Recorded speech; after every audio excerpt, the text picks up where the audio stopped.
Every 60 seconds, the United States Department of Defense spends enough money to buy 3 brand new F-35 fighter jets. By the time you finish your morning coffee, that's enough to fund a small city's entire yearly budget. For 2025, the total figure has exploded to a staggering $842 billion. This isn't just the largest military budget on Earth. It's a financial force of nature, dwarfing the spending of the next 10 countries combined, including major powers like China, Russia, and the United Kingdom. A number that large is almost impossible to comprehend, and it begs the question taxpayers have been asking for decades: where does all that money actually go? It's a complex labyrinth of programs, personnel, and procurement. Today, we're going to navigate that labyrinth and give you the full, unvarnished breakdown. I promise you, we're going to uncover figures so astronomical they might make you pause this video just to double-check the math. To understand how we got here, let's rewind. In 2001, on the eve of the War on Terror, the Pentagon's budget was $316 billion. In the years that followed, spending surged to fund conflicts abroad. Today, even with those major operations concluded, the budget hasn't shrunk. It has ballooned to over $842 billion. That's a 166% increase in just over 2 decades, far outpacing inflation. And how does this compare globally?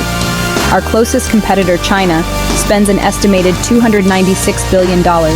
Russia, a distant third, is at about $86 billion. The margin isn't just wide, it's a chasm, and it's a chasm funded by the American taxpayer, raising critical questions about our national priorities and where this colossal sum is truly being spent. All right, here's where the staggering $800 billion actually goes. First up, personnel costs, $180 billion. This isn't just paychecks for 1.3 million troops. It's a vast support network covering healthcare, housing, and retirement benefits for them and their families, the human cost of a global force. Next, the single largest chunk, operations and maintenance at $300 billion. This is the Keep the Lights On fund on a global scale. It pays for fuel for every jet and ship, maintains hundreds of bases worldwide, and funds the massive logistical cost of deploying troops. Then procurement, $170 billion for the big-ticket hardware. The F-35 program alone has a lifetime cost over $1.70 trillion, the most expensive weapons program in history. This also funds new aircraft carriers and submarines, a massive payday for defense contractors building America's next-generation arsenal. To stay ahead, another $140 billion goes to research and development. This fuels a high-stakes tech race, funding AI-powered weapons, hypersonic missiles, and experimental tech that sounds like science fiction. It's the Pentagon's investment in maintaining a decisive edge for tomorrow's wars. And here's the kicker. An estimated $50 to $60 billion vanishes into classified black budget programs. This money funds the Pentagon's deepest secrets, from next-gen stealth aircraft to covert cyber operations. Congress doesn't even get full receipts for this money, a massive expenditure with minimal public oversight. So why do we spend so much? The official answer is a world of escalating threats. Pentagon planners point to China's rapid military modernization and its expanding navy. They see Russia's war in Ukraine as a direct challenge to European stability, demanding a robust U.S. response. In the South China Sea, tensions threaten global trade. The core argument is you can't fight tomorrow's wars with yesterday's budget. But global threats are only half the story.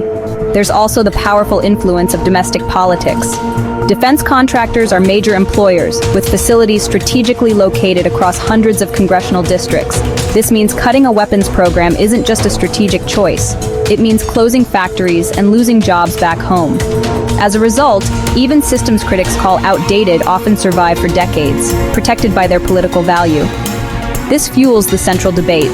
Critics point to staggering waste and legendary cost overruns, citing programs like the F-35 fighter. They note the Pentagon has repeatedly failed basic audits. Supporters counter that this spending is the non-negotiable price of maintaining America's military edge and deterring adversaries. They believe technological superiority prevents larger conflicts. It's the ultimate question: are we paying for genuine security or just keeping the machine running? The Pentagon's $800 billion budget is a mirror of our priorities as a nation. The question is, do you agree with those priorities? Hit subscribe if you want to see the top 10 secret defense programs, and drop a comment with the number that shocked you most.